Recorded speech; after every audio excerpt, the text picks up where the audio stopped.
ఆకతాయి సమీరు అల్లరోడు సమీరు ఎన్క బెంచిలు నక్కి ఎకసెక్క మాడేటి ఆకతాయి సమీరు అల్లరోడు కుదురుగా కూర్చోడు ముదురైన బుట్టోడు కోతి పని త్రినేసుకుంటేవాడు అవసరం లేకున్న అన్ని రోములు చూచు గయ్యాలి అక్షయ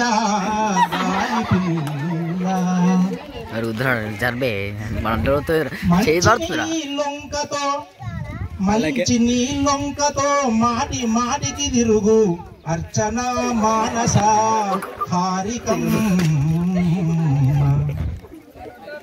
అల్లరి ఆసీపు మల్లేశ్వరి లొల్లి నిఖిలేశ్వరి కొంత నియముగుండు. అలా అమ్మాయి కొంచెం పద్ధతిగా ఉంటుంది, సైలెంట్ గా ఉంటుంది. నిఖిలేశ్వరి కొంటె పనులు చేసి కోపంబు తెప్పించి తిట్లనే పుట్లుగా తిన్నవాడు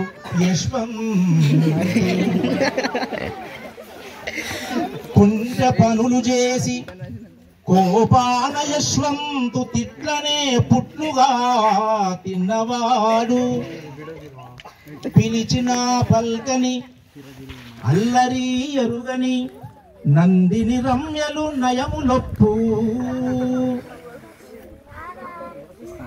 ఇలా గీత గీసి అలా కూర్చోమని అన్నే కూర్చుంటారు పాప, వాళ్ళకు నాలుకలు.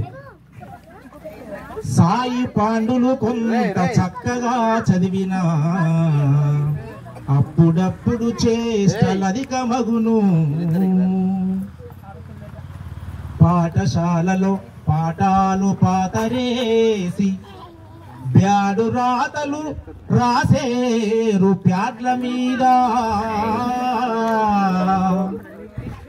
చూసినాం, పాఠశాలలో పాఠాలు పాతరేసి బ్యాడు రాతలు రాసేరు ప్యాడ్ల మీద.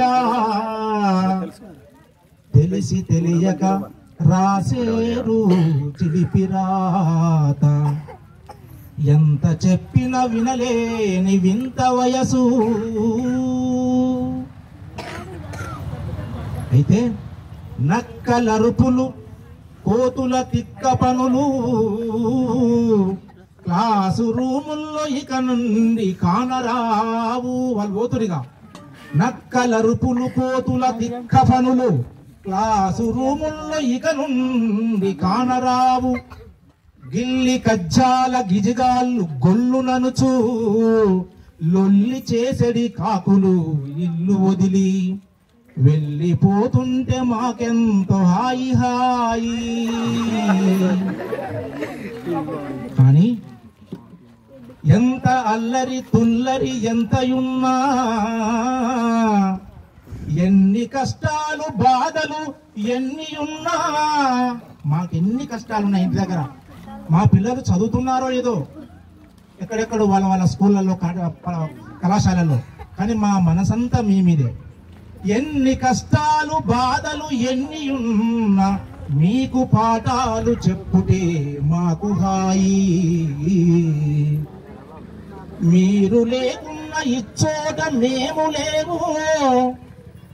గురువు మన్నన పొందుడి కుమరులారా. శుభముగలు గంగ దీవింత్రు అభయమిచ్చి పరమ పూజ్యపు కబురాయ పల్లి మాకు.